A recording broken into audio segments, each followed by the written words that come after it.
Hello, hello. You probably thought I wasn't going to do a Friday update. It's so late. I was in several Zooms today.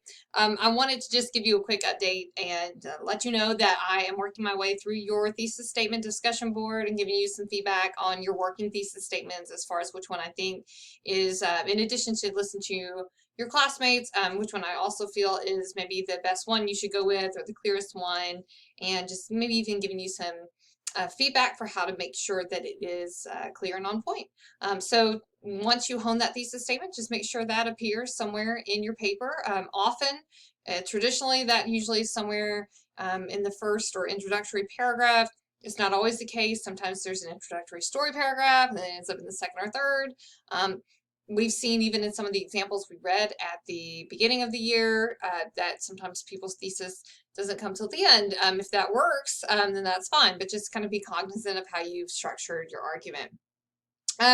So next week we will continue to read and write. You should be, continue to work on your paper as much as you can here and there. I, I don't want you to feel alone in the process. I want to remind you that I'm offering optional Zooms at 11 on Wednesday. If you have questions, that's a good place to come and ask those questions. And then I also want to remind you of the Writing Center.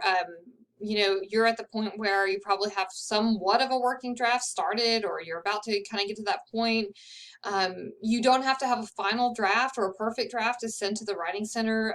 In fact, that's kind of a bad idea. Like, you don't want to wait till the very end, right, and turn it in to the Writing Center a few hours before it's due, and then they're like, oh, you need to reorganize this or do this or that or add this information. So, if you want to do a live chat with the Writing Center, just bring whatever you have, bring your outline, your assignment sheet.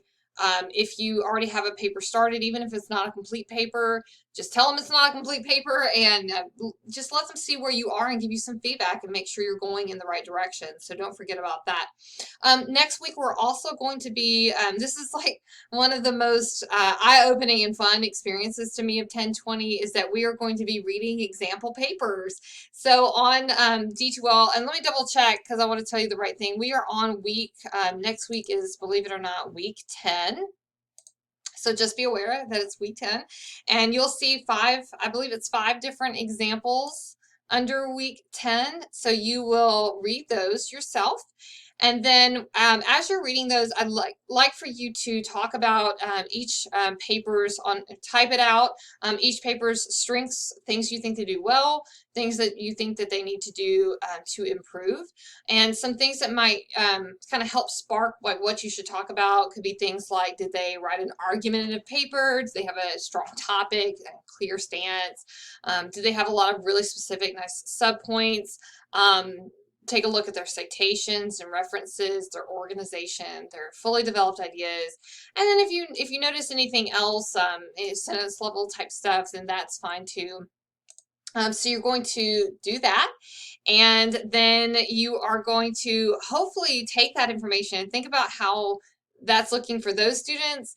And students tend to be hypercritical of other students. It's really interesting to see. But hopefully in seeing what they do well and don't do well, that can kind of help you preemptively maybe not make those same mistakes in your own writing, or pay attention to certain things in your writing, or maybe there's something they do well that you want to model in your own writing. You could do that too. So you're going to turn that into D2L Dropbox, just your notes from taking a look at those papers. And then I did a really quick video.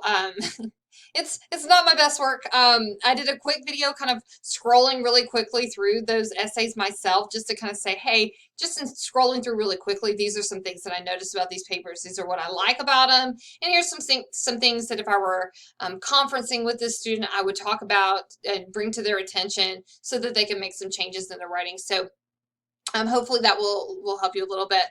Surprise, I'm cutting task 2 next week, which was a discussion board about these essays. I feel like you would be better served by using the time that you have to apply what you've learned in your own paper and in your own writing. So just kind of be aware of that. Your paper is due on April the 9th, and that will sneak up. Just remember, it doesn't have to be a perfect draft. It just needs to be a finished draft so that I can give you feedback on it and you can revise it by the end of the semester. Week 11, I'll go ahead and introduce you to your remix project, which is kind of a re-envisioning of this assignment. in a new form, and you'll have a little time to work on that too. So have a good weekend, and I will see you next week.